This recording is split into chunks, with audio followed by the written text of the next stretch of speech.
أعوذ بالله من الشيطان الرجيم بسم الله الرحمن الرحيم ربنا آتنا في الدنيا حسنة وفي الآخرة حسنة وقنا عذاب النار يا حي يا قيوم برحمتك أستغيث لا إله إلا أنت سبحانك إني كنت من الظالمين ربنا آتنا من لدنك رحمة وهيئ لنا من أمرنا رشدا لا حول ولا قوة إلا بالله. So today I'll be discussing some reflections I had when I was going through chapter 44 of the Quran, Surah Ad-Dukhan, and reading a few of these verses reminded me of a few aspects of neuroscience, and I will go through some theories, concepts, and some examples. I will keep it brief yet comprehensive at the same time.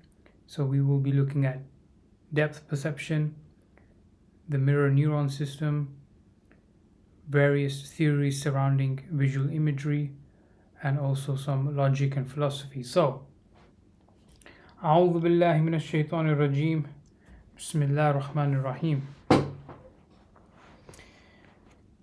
كم تراكوا من جنات وعيون وزروع ومقام كريم ونعمة كانوا فيها فاكهين كذلك وأورثناها قوما آخرين فما بكت عليهم السماء والأرض وما كانوا منظرين. صدق الله العظيم. This approximates to English as, how many were the gardens and springs they left behind, and cornfields, and noble buildings, and wealth, and conveniences of life, wherein they had taken such delight. Thus was their end, and we make other people inherit those things, and neither heaven nor earth shed a tear over them, nor were they given a respite again. So when I read these ayahs, I thought of imitation. For instance, we imitate a wealthy person, we imitate a farmer, we imitate a scientist, a fitness instructor, a great speaker, so on and so forth. And the reason for this is because inherently we have this desire, I would argue a morally justified desire, to be the best version of ourselves, despite the ups and downs of life, some missed opportunities, time squandered, moments where we are very squalid. However, despite all of this, we aim for the greater good. And this is what Allah refers to and puts some images in our mind. For instance, cornfields, noble buildings, wealth and conveniences of life, and taking delight. So there's a physical and of course the abstract emotional elements at play here. Furthermore, the fact also remains that other people end up inheriting, for example, assets, commercial, residential buildings, gold, silver, cryptocurrency, so on and so forth. And the astonishing part is the pretext to these few ayahs is that of Musa alayhi salam and Pharaoh. And Allah says, verse 29, and neither heaven nor earth shed a tear over them, nor were they given a respite again. So this idea of being the richest, being the wisest is great up until the point where you've gained wisdom to manipulate the public, for example, and you utilize your riches for immoral, unethical motives and leverage those finances for ill gains in addition to what you already have.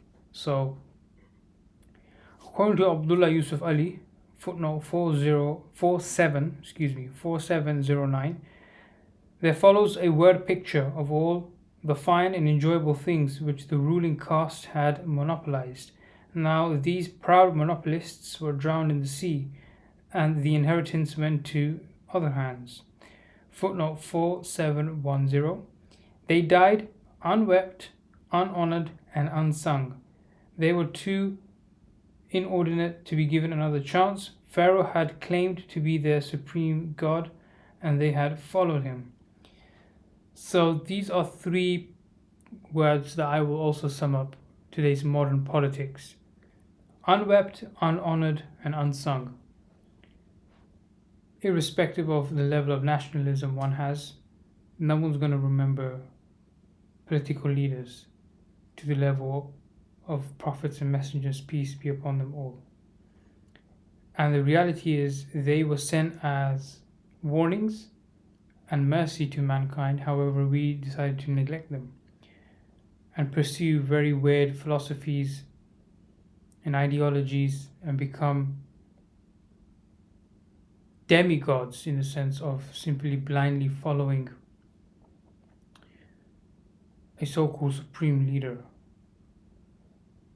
So I would like to now just briefly speak on the mirror neuron system, and I think it's best that I read the paper from the researchers themselves, just so we can get a more precise and at the same time concise explanation. So, the mirror neuron system, abstract, a category of stimuli of great importance for primates, humans in particular, is that formed by actions done by other individuals.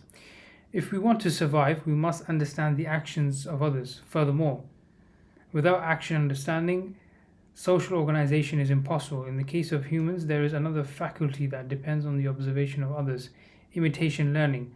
Unlike most species, we are able to learn by imitation, and this faculty is at the basis of human culture.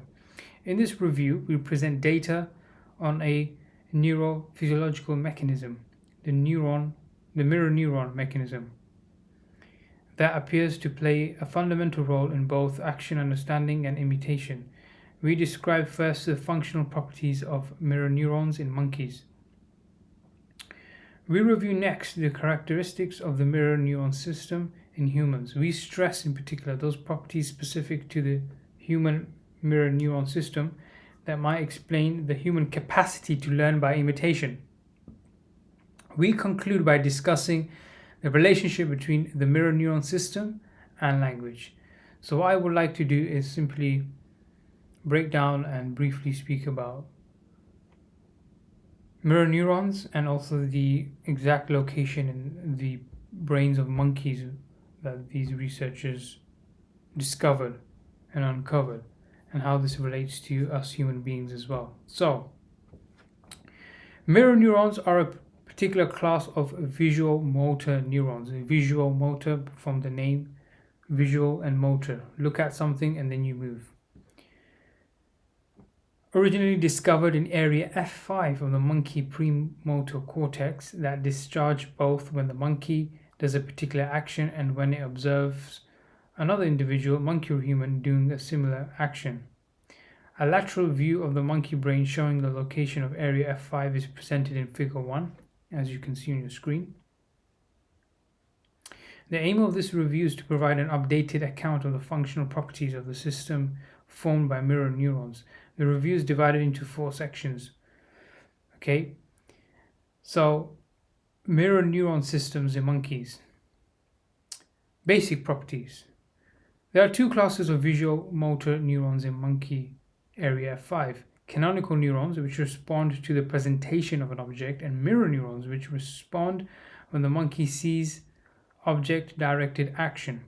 In order to be triggered by visual stimuli, mirror neurons require an interaction between a biological effector, hand or mouth, and an object.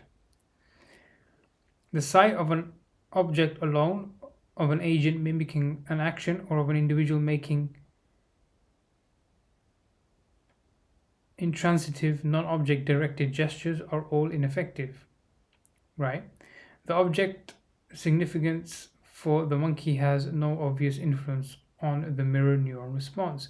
Grasping a piece of food or a geometric solid produces responses of the same intensity. So, when, for example, we try and imitate an athlete, footballer, for instance, the way they position themselves, the way they move their legs, the way they run down the field, the way they check behind them, the way they are able to organize themselves in a particular formation, let's say a center attacking midfielder or a left winger, we are able to imitate them. Well, one is able to imitate them simply by looking at their hands, for example, and the object, which is a football, at their feet, and imitate them likewise. The authors spoke about language, like the Quran, for example. We imitate the 7 styles of recitation of the Quran, and these styles are adopted as one grows up and constantly recites the Quran. That's why the Quran is meant to be recited, not simply played on YouTube and you sit and listen to it. That's fine, that's great. But there is a hadith where the one thing that will stop one from entering heaven will be the Quran, because the Quran will be an evidence for or against you, and the Quran will speak as per the ability Allah will give, and the Quran will be a witness stating that this individual never opened me, never read me, never decided to look at me and research and delve deeper and reflect.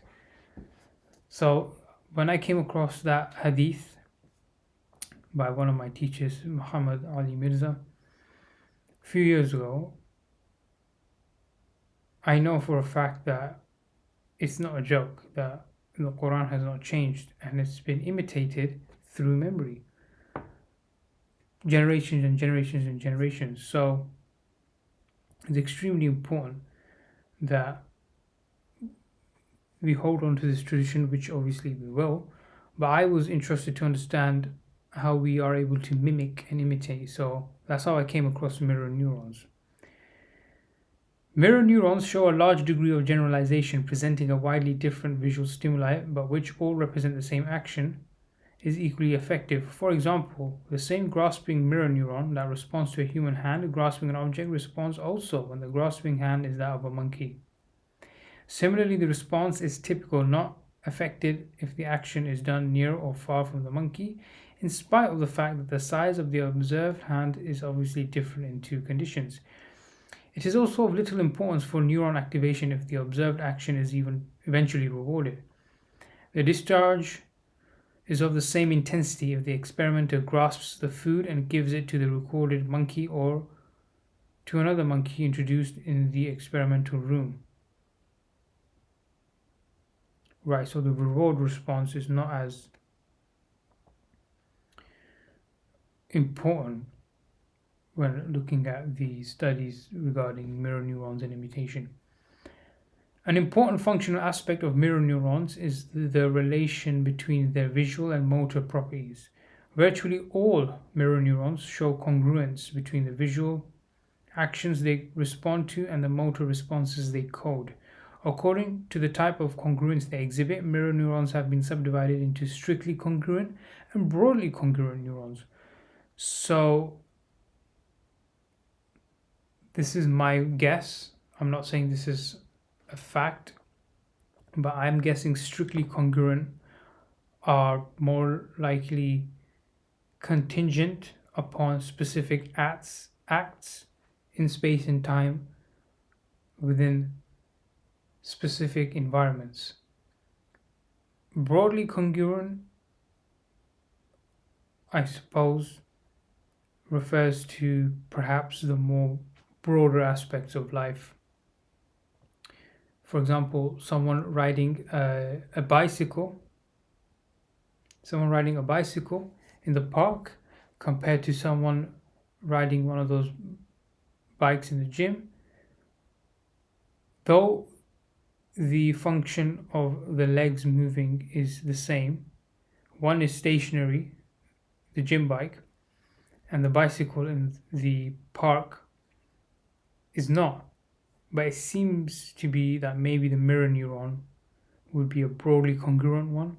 Strictly congruent would probably be the same bike being ridden in the park, but that bike also being in the mountains, for example. So a mountain bike, imagine a mountain bike in the park going around, same mountain bike taken to the mountains. So it's more strictly congruent because now you need to know the gears and the handles and obviously manage your body weight. That's just my guess.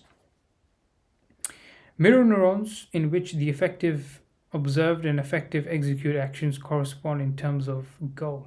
Example given grasping and means for reaching the goal. Example given precision grip, have been classed as strictly congruent. Right, so subhanAllah, just substantiated to a degree what I was saying, strictly congruent. So there's a goal in place, which is grasping, and the means of reaching that goal, which is precision grip. So in order to, for example, grasp, so this is me grasping an object. This is the grip of my fingers and my thumb grasping the object.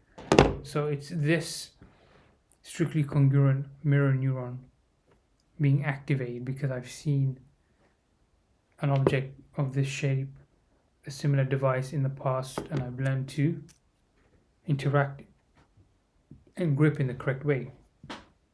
They represent about 1/3 of F5 mirror neurons. Mirror neurons that, in order to be triggered, do not require the observation of exactly the same action that they code motorically, have been classed as broadly congruent. They represent about 2/3 of F5 neurons. So broadly congruent mirror neurons are those that do not require the observation of exactly the same action. So again, subhanAllah, it substantiates my example of the gym bike and the mountain bike. Same bike, although the actions are absent in a sense where, in my personal case, I learned to ride a bike, mountain bike, and when I started to go to the gym bike was straightforward. I didn't need any formal training, so to speak. So, interesting. So this is the basic properties, okay?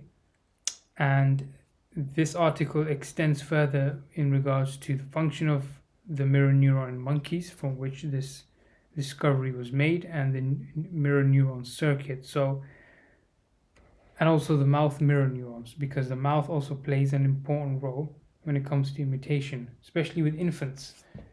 When you teach an infant to eat with their hands or with a fork and a spoon, you have to imitate with your hands and your mouth.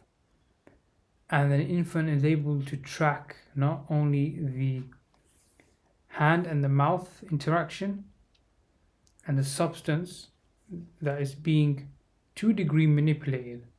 Because if you have a carrot, you need to obviously break the carrot with the spoon. Or if it's rice, it's in a pile, in a plate. Take a portion in a spoon, take it to your mouth. Likewise with baby food, it's much more softer and in some cases more liquidy.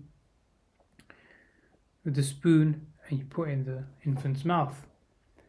Fascinatingly, not only that, infants are very, very smart when it comes to processing faces. And processing faces, again, to a large degree, entails imitation. And infants are able to discriminate between happy faces and sad faces. There's some fascinating work in this area. So, after going through that, I thought, let me expand further into my reading and see what some theorists have to say and what other ideas I can come across. So, before we jump into theories, I like to step in a concept that I found very fascinating when I was reading Zeki's book on vision and Mar's book on vision, which is depth perception. Not so much Mar, more Zeki speaks about perception and depth perception, fixation, so on. So, depth perception is the ability to perceive distance to objects in the world using the visual system and visual perception. It is a major factor in perceiving the world in 3 dimensions. Depth sensation is the corresponding term for non-human animals, since although it is known that they can sense the distance of an object, it is not known whether they perceive it in the same way that humans do. Depth perception arises from a variety of depth cues, so signals. These are typically classified into binocular cues and monocular cues. Binocular cues are based on the receipt of sensory information in 3 dimensions from both eyes, and monocular cues can be observed with just one eye. Binocular cues include retinal disparity, which exploits parallax and divergence. Stereopsis is made possible with binocular vision. Monocular cues include relative size, distant objects, subtend smaller visual angles than near objects, texture gradient, occlusion, linear perspective, contrast differences, and motion parallax. So parallax is a displacement or difference in the apparent position of an object viewed along 2 different lines of sight and is measured by the angle or half angle of inclination between these 2 lines. Due to foreshortening, nearby objects show a larger parallax than further objects, so parallax can be used to determine distance. So in a sense, it's a case where objects in the distance tend to move a bit slower than those that are near in terms of using a camera. So that's quite fascinating in and of itself. And the reason I'm mentioning this is because depth and perception is not just a neuroscience phrase. In fact, depth of perception is also foreshadowing your ancestors, assuming that your ancestors did something of value. And one of the most, in fact, the most value thing that our ancestors, anyone's ancestors can do, is essentially teaching the Quran and teaching the Hadith and ensuring that as time goes on, that legacy is kept, that legacy is not lost. And so much of that legacy will be lost if we do not stick to the Quran and the Hadith. Look, at the end of the day, even though Quran gives us a hierarchy of intelligence, not like the scam of IQ levels, but an actual hierarchy where someone is more learned in finance than someone who's learned in genetics, someone who's more learned in politics compared to someone who's more learned in neuroscience, for example. There are situations where one can be a polymath, but exceptions don't disprove the rule, right? And depth perception in terms of perspective, relative size, texture gradients all contribute to the 3D appearance. So when Allah again states in these ayahs from Surah Ad-Dukhan that look at what they left behind in terms of the cornfields and the noble buildings and all the other pleasures of life. Of course, these are 3D objects that exist in this space-time reality we're in. And there's gradients and vectors that our brain is able to calculate. As I've written on and spoken about, cognitive maps when it comes to navigation. We are able to navigate areas even if we're unfamiliar with certain areas. For example, if I was to right now in the next few hours go to Estonia, I can easily navigate Estonia because Estonia, just like Romania, just like Czech Republic, just like Italy, are similar with respect to pedestrian pathways, cars, driving, public transport, libraries, so on and so forth. Language will be a challenge, but the point is, depth perception does not change because country has changed.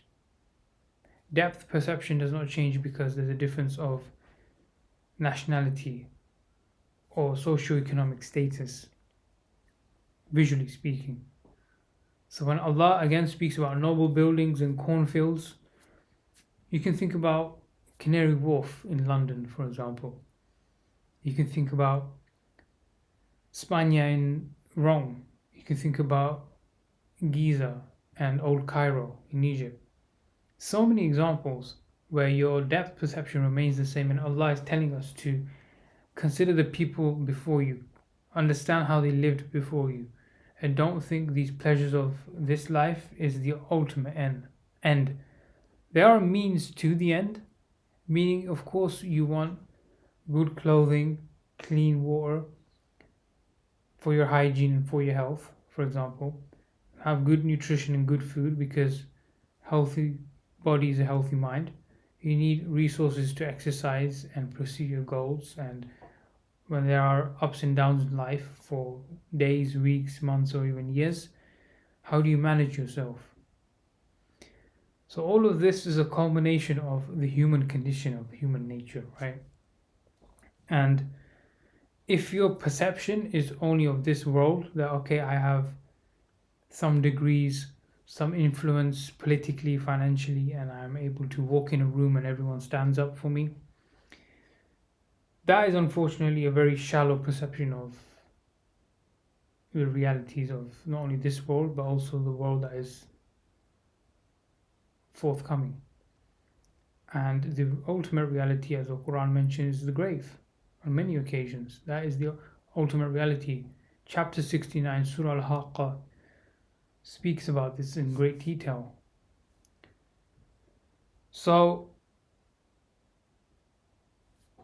these concepts are very fascinating when looking at the universality that exists. And it's no coincidence that our brain is able to be very receptive to buildings and wealth and power and influence and beauty, because we are designed to, once again, perceive these things so we can move forward.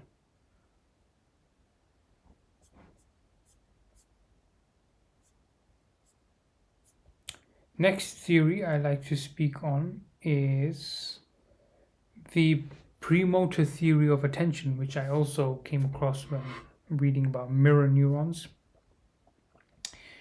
And this is an idea again put forward by the same one of the researchers, Giacomo Rizzolatti. He says the following: the premotor theory of attention is a theory in cognitive neuroscience proposing that when attention is shifted, the brain engages a motor plan to move to engage with that focus. One line of evidence of this theory comes from neurophysiological recordings in the frontal eye fields and superior colliculus. Neurons in these areas are typically activated during eye movements, and electrical stimulation of these regions can generate eye movements. Another line of evidence comes from behavioral findings showing that upcoming eye movements facilitate perception. Interesting. So it's not a lot of work in this area. So this could probably be someone's master or PhD. They can look at premotor theory of attention. In a sense, it's pointing towards prediction, how we can predict the future by perception and understanding the world around us. And yeah, that's exactly the case. Again, I'll go back to verse number 28. Thus was their end, and we make other people inherit those things. We know for a fact when we die, even the most staunch atheist or mesotheist who hates God and the concepts of God and religion and so on, they know for a fact that when they die and go to hell, on planet Earth, their generations are going to be fighting for their wealth and for the material things that they gained in this world. And there is no end to it. And that's a sad reality of most people these days. They can't wait for their elders to die.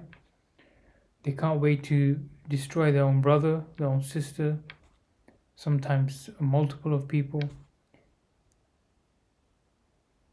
And based upon the necessity of so-called life, i.e. consumerism, they are willing to exploit anyone and everyone at any time. And these are individuals one must stay far away from. Think of it this way. Your aql, your nafs, so your intellect and your soul, imagine the way I see it as a sacred well. In that well, even if it's poisoned by one drop, it's entirely poisoned. So one bad comment, one bad customer review for your business, for example, one bad month at your job, one exam you failed, one bad relationship, so on and so forth, should not poison your well. Yes, there will be situations where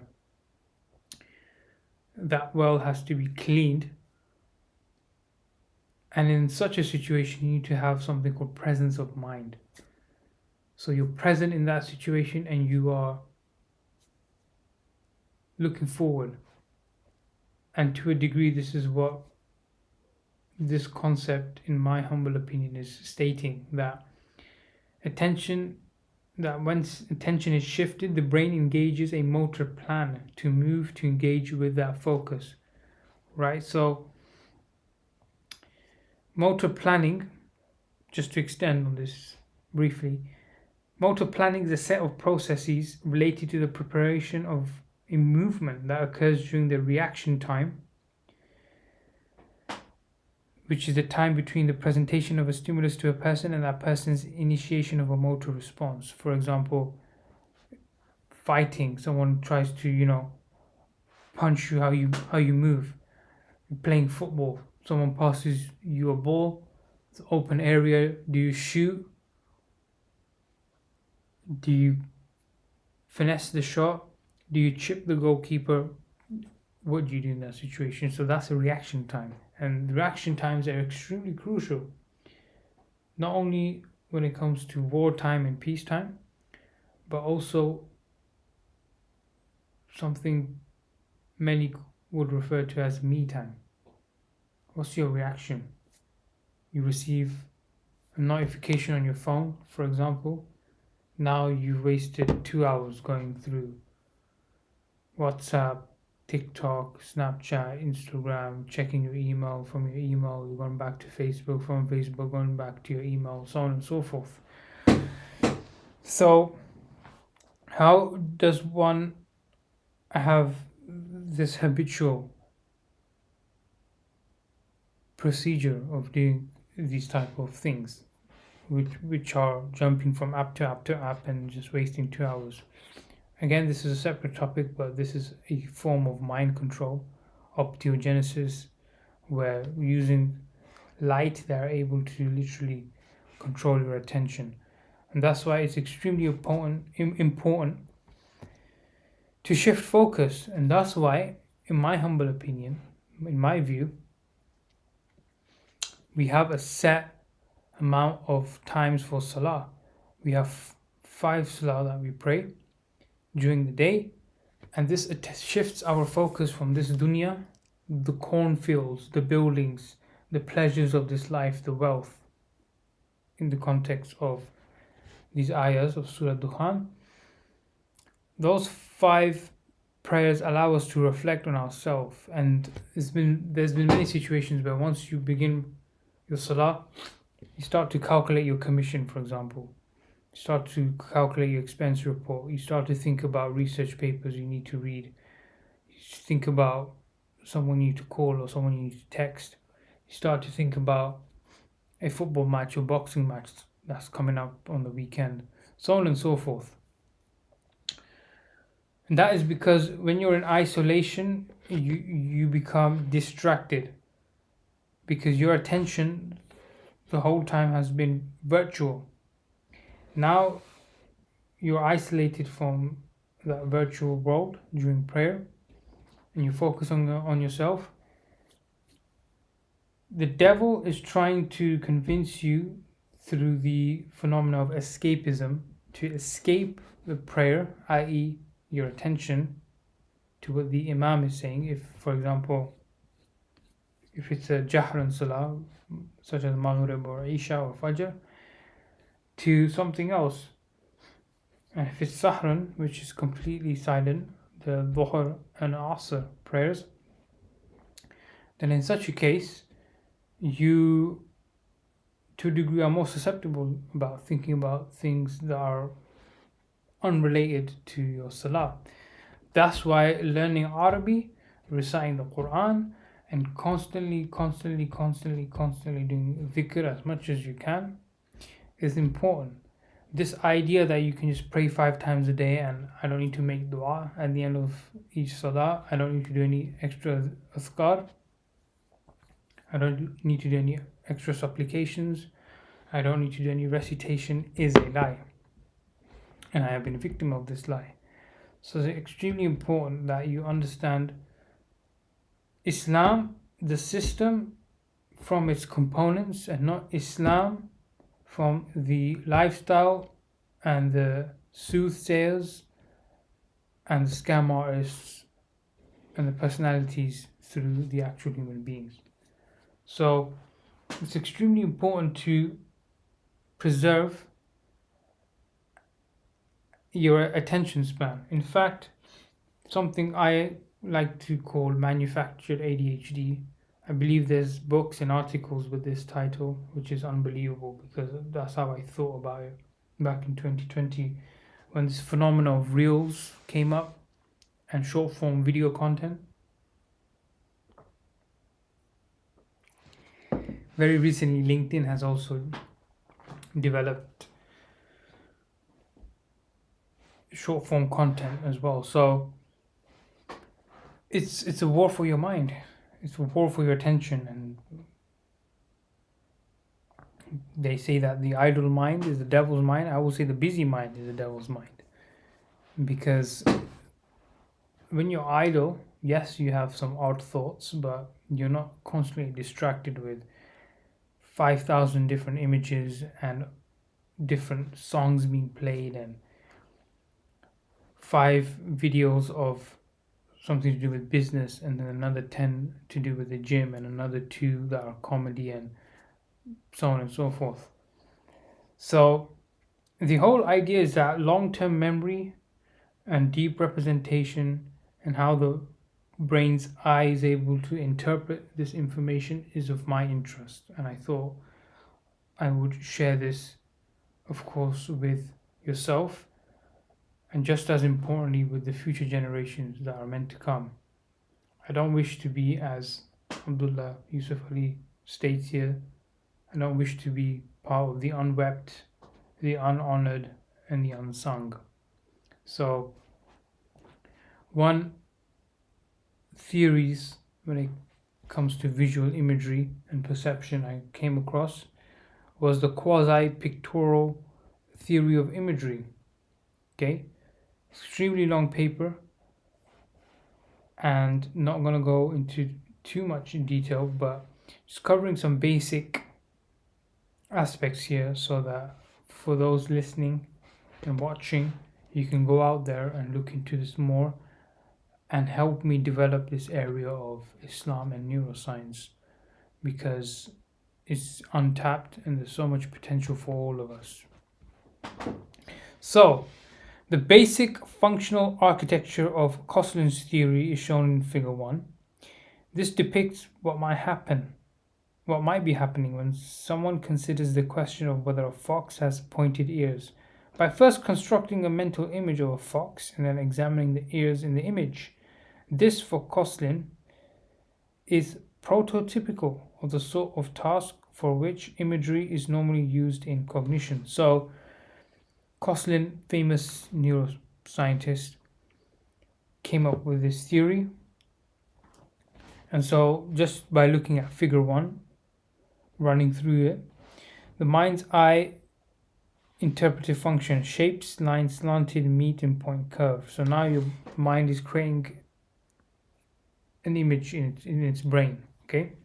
Visual buffer. So this is the zone where your mind is constructing this image. Spatial display, surface representation. So now there's a brown wolf with pointed ears.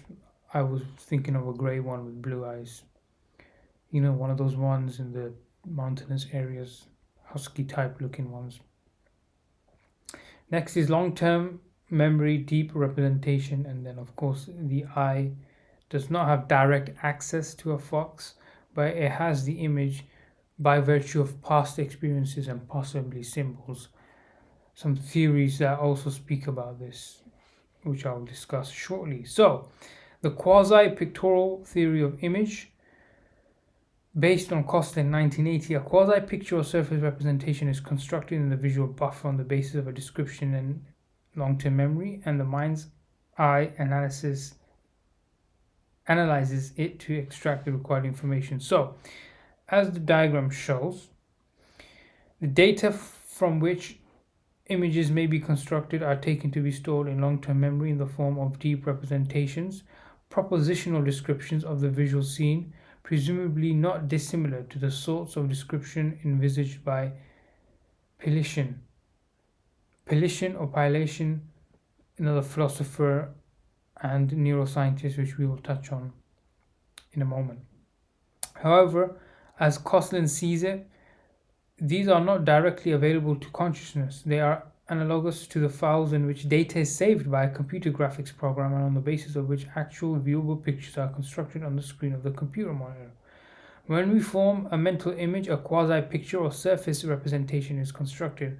On the basis, this stored information on a functionally defined surface that Koslin calls the visual buffer. This buffer is also supposed to be a stage in perceptual visual information processing. And here it says, similar to the 2.5D sketch to Marr's theory of vision. Now, Marr was a neuroscientist from the 80s, and I would just like to very briefly touch on what he has to say about this visual buffer and visual sketch concept. So, Marr's theory of vision, proposed by David Marr, posits that vision is an information processing system that constructs a representation of the 3D world by progressively building upon increasingly complex descriptions of the visual input, starting from a basic primal sketch of the edges and lines in the retinal image, then progressing to a 2.5D sketch, which is representing surface orientations, and finally coming together in a full 3D model of objects in the scene. This process is understood through 3 levels of analysis, which are computational, algorithmic, and implementation level. Now, this is quite interesting, these 3 levels that Marr came up with, David Marr. So, computational level, you have defines the problem that needs to be solved. Example given, what information needs to be extracted from the image and why it's important. So why is it important that I need to think of the fox's ears, for example, and now it starts to represent possibly the fur of the ear, some discoloration, not discoloration, but the various colors, the brown and the black and the white sort of overlapping, male or female fox, so on and so forth. Second level of analysis is algorithmic level. This specifies the processes and the representations used to solve the problem, including the steps involved in extracting information from the image. So processes and representations used to solve a problem, in this case, thinking about fox's ears, includes steps involving extracting information from the image. So now your brain is possibly thinking about a fox it saw on YouTube or saw in its garden if you happen to live in Essex in the UK. And now you are building this representation to solve this problem of the fox's ears. Third, implementation level describes how the algorithms are physically realized in the neural hardware of the visual system. So now algorithms are being built in a sense how it's physically done. And the idea is that it's a neural hardware of the visual system. Much of artificial intelligence, by the way, side note, is based off of neuroscientific research as well. So it's no surprise there.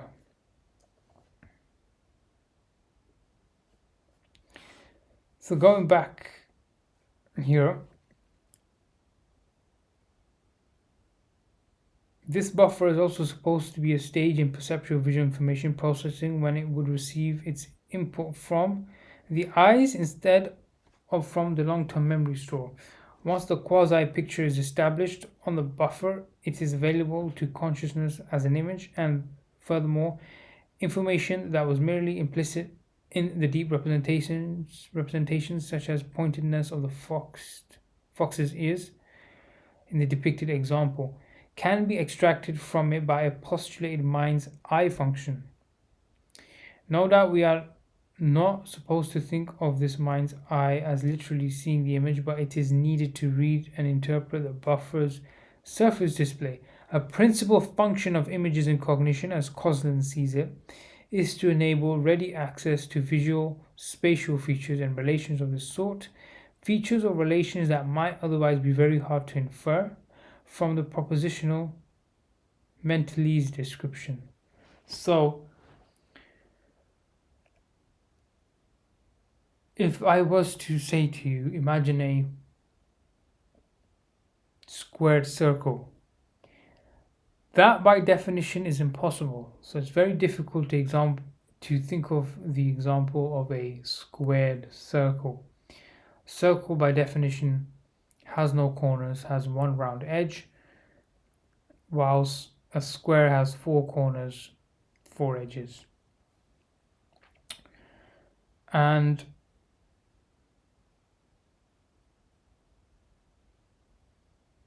if one was to see in this impossible example a square circle, then according to what Koslin is saying, it's not the long-term memory storage that's taking central role here. It's actually the visual spatial features and relations to this image. But surely that's part of the long-term storage, long-term memory storage. Again, these are just heavy speculations which in neuroscience continue for a very long time. So now, moving forward from here, let's talk about propositional representation. This is more to do with neurophilosophy and logic, but to a degree a contrasting view of what Koslin says about buffer, visual buffer, and the mind's eye trying to conjure up images. Pelishin, who we spoke about earlier, states that propositional representation is the psychological theory first developed by Pelishin, and this is mental relationships between objects and represented by symbols and not by mental images of the scene. So here's an example, and the reason I like to use this is because this is how I thought about things when I was reading these ayahs, right? So here's an example, very basic example. A propositional network describing the sentence, John believes that Anna will pass her exam, is illustrated below. John is the agent in this case. Believe is the relation emotion as well. And the object of this statement is Anna to pass the exam. Anna is agent number 2. Pass is the relation which is qualifying to a degree the action. Action object relationship, and the object here is the exam. So now each circle represents a single proposition, and the connections between the circles describe a network of propositions. Another example is the sentence, Debbie donated a big amount of money to Greenpeace, an organization which protects the environment, which contains the propositions. Debbie donated money to Greenpeace. The amount of money was big, and Greenpeace protects the environment. If one or more of the propositions is false, the whole sentence is false. So this is propositional logic, modus ponens as it's also known. And this allows us to speculate, infer, and to a large degree discriminate ideas, concepts, statements, and claims. And this is very important for those who are interested in critical thinking.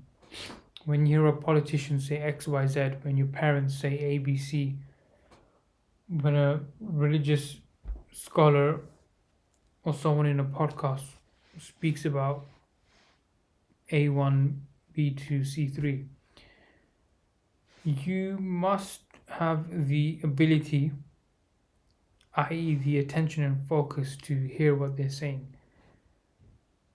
And it's important that you train yourself to hear yourself write and read aloud. And this is what the Quran recitation is, essentially. You read aloud, you memorize it, you recognize the sounds, so you know the difference between, for example, ta and ta, za and tha. And this is crucial, otherwise you change the entire meaning of the ayah that you're reciting, for example. So, making statements clear and ensuring there's no illogical contradictions to begin with, identifying them and addressing them instantly. So this again relates to what Mar was saying about the algorithmic level. The brain is trying to now compute and understand the problem that needs to be solved. So going back to this example, Debbie is the agent, relation to donate, time is the past because Debbie donated, receiver is Greenpeace, object is money, subject is of course protection and environment. Protection is relation, environment is the object which is subject to the organization. And also the object money is subject to the big amount, which is in relation to the subject money being qualified. So this again comes with practice, and this is why linguistics and grammar is important. You've probably noticed that I've never said when I speak. Maybe once or twice, looking back at my videos and when we're in the process of editing them. Maybe once or twice, and that's because I'm talking about a bicycle, a door, a person, a theory. And I hear many people often it's best to pause and think as quickly as you can rather than saying and That's a sign of weakness. And a tip for those interested in becoming better speakers, conversationalists, teachers, is, for example, in a debate, if your interlocutor is saying and if you're on a podcast, someone's saying someone's interviewing you, a politician is saying that already broadens the amount of doubts, at least I have, in regards to the certainty in their words, the conviction in their statements. I have, of course, faltered when it comes to statements and commitments.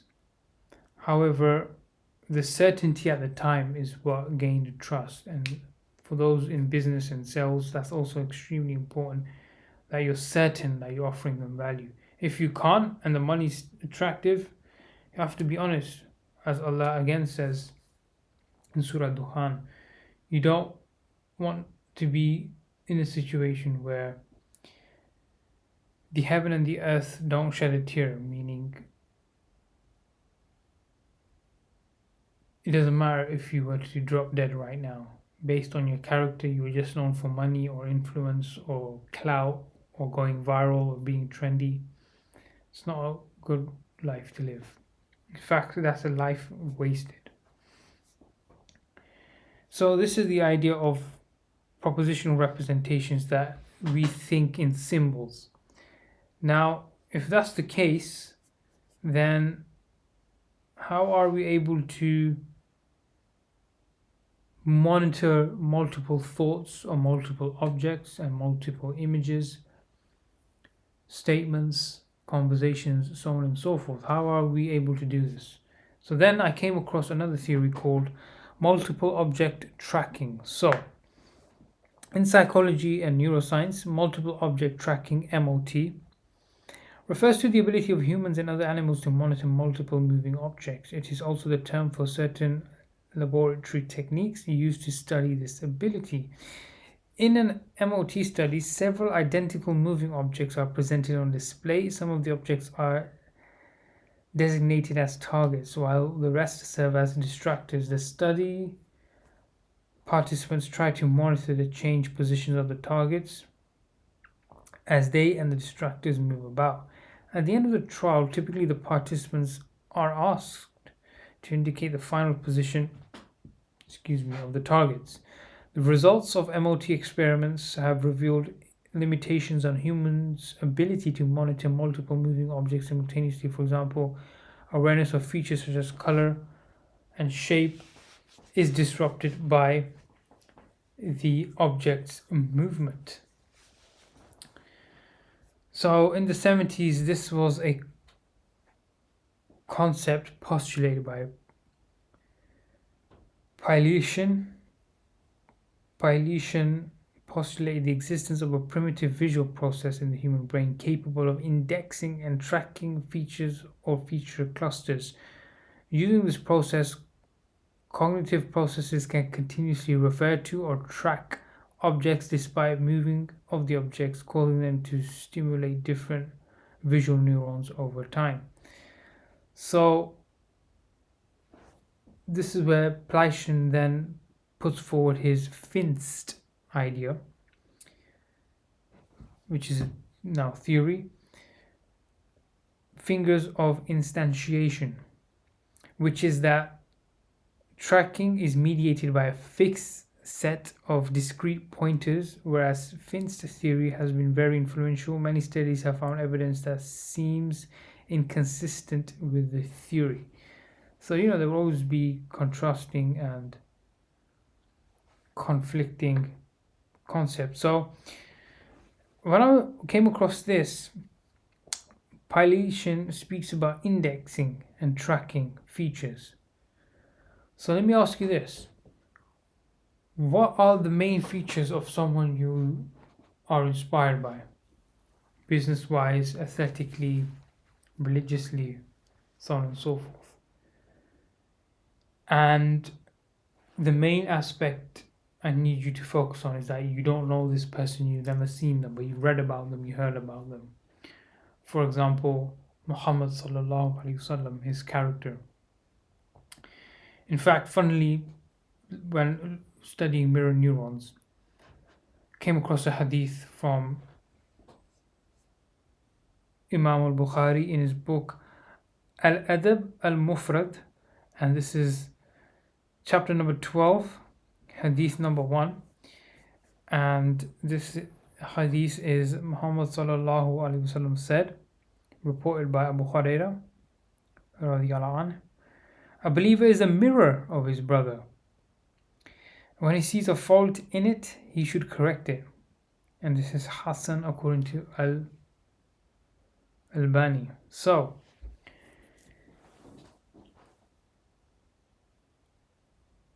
features and feature clusters of someone's personality, for example. What makes you draw to them? I would argue is three things. Number one is storytelling of that person that you've never seen or met or heard of.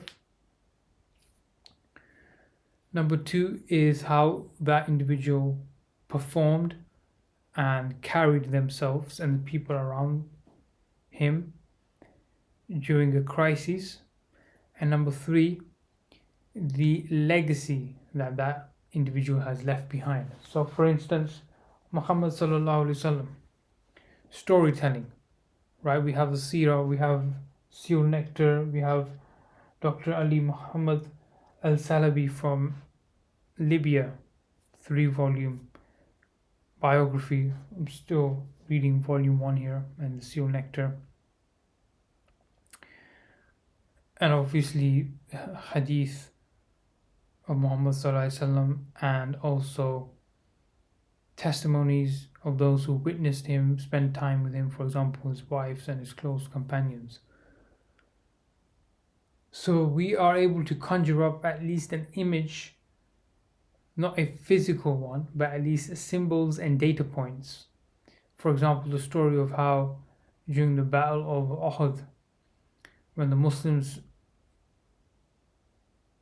seemingly won, Khalid ibn Walid, who was a mushrik at the time, one of the greatest commanders in history, went around the mountain and defeated the rest of the Muslims and killed those who actually disobeyed Muhammad sallallahu alaihi wasallam initially. Left the position, came down to gather the war booty at the time, the weapons, the armor, and so on. And Muhammad sallallahu alaihi wasallam also got injured when an arrow hit his jaw and he fell to the ground unconscious, and there was a rumor spreading that he died. So this is not only a story, but this encompasses a moment of crisis, arguably at the highest level. And number three, the people around Muhammad sallallahu alaihi wasallam, how did they perform? How did they manage things? And when he recovered, how did he then keep moving forward? Because there's a hadith about how the blood was stopped from his mouth.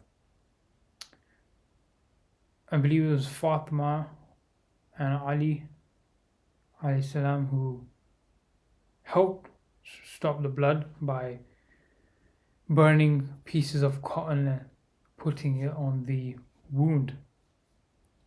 So the fact that we've not seen Muhammad sallallahu alaihi wasallam, he still garners attention. Of course, individuals who love and revere him. In fact, you're not a Muslim if you don't love and revere him more than your own parents and family members. And then there's those disgusting individuals who criticize him and call him the most abhorrent and vociferous names imaginable. So in such an instant, I was thinking to myself, how can I visualize that scene? How can I understand that, okay, if I was in the battlefield with my bow, arrow, and my sword and everything else, how would it be?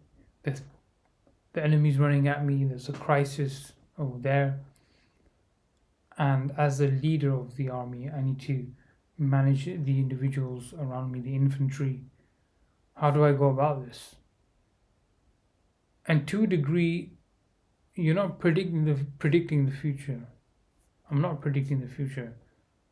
What I'm doing is something unique, which my brain does to a degree automatically, where I'm in the past and I'm predicting the future of the past if I was in the past and if I did not live in the present that I am in at the moment. Sounds like a paradox, but I would say it's not, because such representations are needed to, in my humble view, strengthen your iman. Again, when coming across these ayahs of Surah Ad-Dukhan, I thought to myself, all these incredible buildings we see now. I'm a farm guy, so all the massive farms that exist, corn, wheat, barley, oranges, lemons, so on and so forth.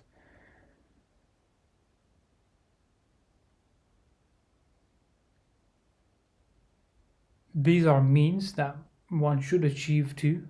There's nothing wrong with being a rich Muslim. In fact, one should be rich given the current political situation we are in and the turmoil that exists within the Ummah. Only finances and political influence and lobbying can fix this. Separate topic, but just imagining and thinking about the buildings and the cornfields and the people who existed in these areas. Imagine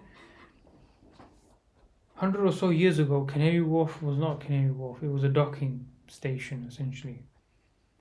And a few hundred years before that, places like Liverpool, look similar, were docking ships that were bringing in slaves from the Caribbean. And of course, these ships were funded, most of them funded by the coin clipping tiny hat people. But this is just facts. And sadly, many Africans did sell slaves, and slavery, the transatlantic slavery in particular, what I'm referring to here, is abhorrent, and I vehemently oppose it. But the reality is that the sugar trade, for example, had to be sustained. Countries like Belgium, France, the UK, the Americas, Portugal are all involved, in the Netherlands, who were part of the East India Company in India. So during that time and that generation, thinking about them made me want to have a visual scene. Okay, how would I be in the Battle of Uhud, for example, and at the same time, what would a 16th century, 17th century merchant in the United Kingdom be doing? What would I be doing? So then I again came across a concept which is part of Fleischmann's Finst theory, which is called visual indexing theory. And hopefully you will understand how this relates to everything I just mentioned in the past few minutes. So, visual indexing theory, also known as Finst theory, is a theory of early visual perception developed by Fleischmann in the 80s. It proposes a pre-attentive mechanism whose function is to individuate salient elements of a visual scene and track their locations across space and time. Developed in response to what Fleischmann viewed as limitations of prominent theories of visual perception at the time, visual indexing theory is supported by several lines of empirical evidence. So, let's go through this and how it actually works. So, Finst abbreviates as fingers of instantiation. Fleischmann describes visual indexing theory in terms of this analogy. Imagine, he proposes, placing your fingers on 5 separate objects in a scene.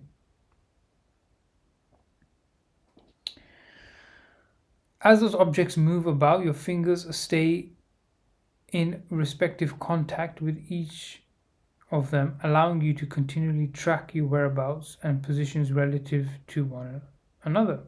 While you may not be able to discern in this way any detailed information about the items themselves, the presence of your fingers provides a preference via which you can access such information at any time without having to relocate the objects within the scene.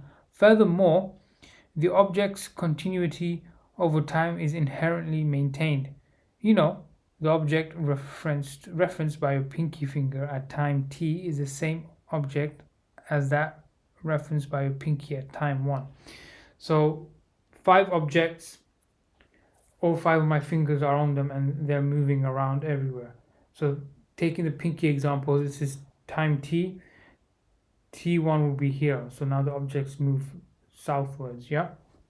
Regardless of any spatial transformation it has undergone. So the space hasn't changed because your finger has remained continuous contact with it. So there seems to be continuity over time, and this is inherently maintained. Now, is this because of the object itself or because of the influence of time?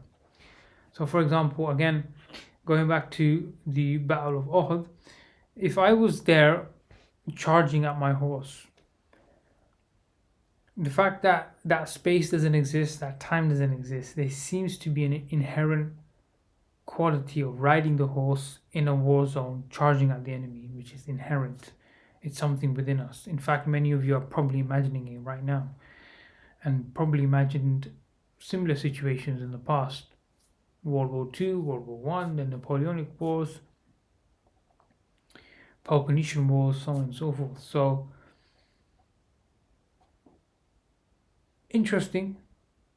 For me personally, it's not a very convincing theory. It's a very boring, mundane theory. But visual indexing theory holds that the visual perception system works in an analogous way. Fists behave like the fingers in the above scenario, pointing to and tracking the location of various objects in visual space. Like fingers, fists are plural. Multiple objects can be independently indexed and tracked by individual fists simultaneously. Adhesive. As index objects move around in the visual scene, their fists move with them. Okay. Opaque to the features of objects they index. Fists reference objects according to their location only. No additional information about their reference is conveyed via the fist mechanism itself.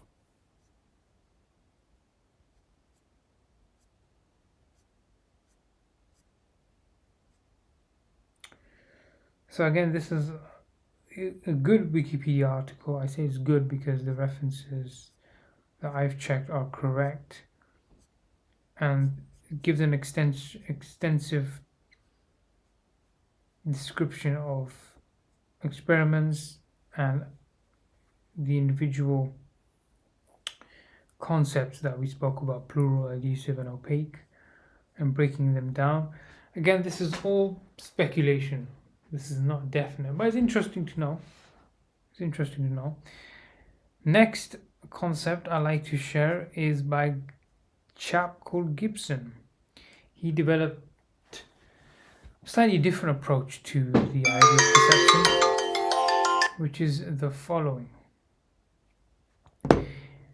Gibson developed what he called an ecological approach to the study of visual perception, according to which humans perceive the environment directly without mediation by cognitive processes or mental entities such as sense data. So the environment directly gets into our system. We don't need any sense data, any previous knowledge or a knowledge. Perceiving a tree, for example, does not consist of constructing a mental image of a tree from stimuli, light, energy entering the visual system and then attributing the visual properties of the image to the tree itself.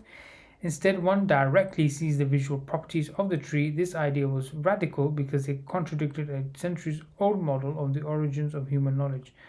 As Gibson himself puts it, the old idea that sensory inputs are converted into perceptions by operation of the mind is rejected. Is it rejected? I wouldn't say I'm a proponent, but at the same time I'm not an opponent of the fact that sensory input, smell, taste, touch, visuals, sound, and so on enter your system and they're converted into perceptions which then operate in your mind. I think it's very straightforward and easily identified, especially in infants and as one matures as well. Because if this was not the case, how are technologies being able to force people to experience a new environment and unique perceptions i.e. virtual reality. So Gibson is incorrect here. Gibson created a highly influential theory of affordances, which are qualities of an object or environment that communicate opportunities to do certain things. Example given: dark shades indicates an opportunity to get out of the sunshine. A thick cushion signals the availability of comfortable seating. According to Gibson, affordances exist naturally and are directly perceived by the viewer. Is okay. So affordances, right? So when you look at a dark shade, instantly your mind's like, okay, it's going to be cooler, I need to go here. When you see a free parking space, instantly you want to get that space. You see a big red sign that says sale or clearance, instantly you want to walk in the shop or check that website even deeper. So he's a very old school thinker, but again, I came across him when looking at Pleischen's work. So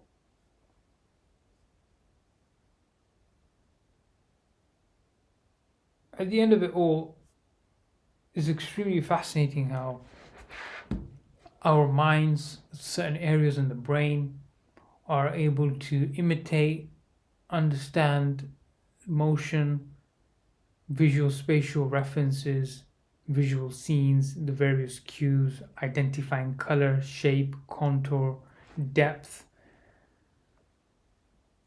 aperture, and so on. So just by reading these few ayahs, all of this sprung to my mind.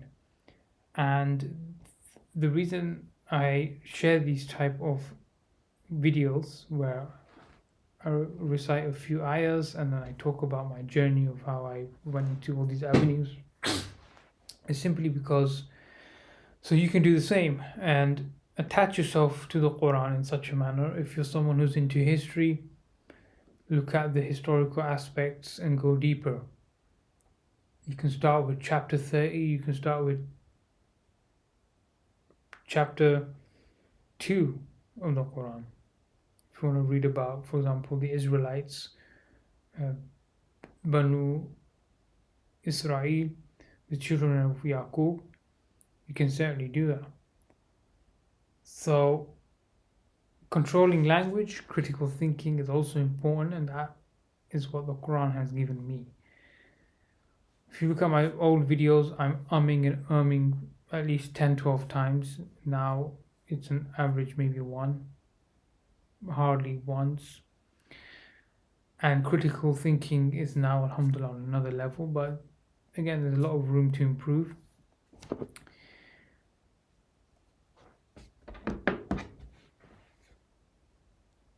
Ramadan is here.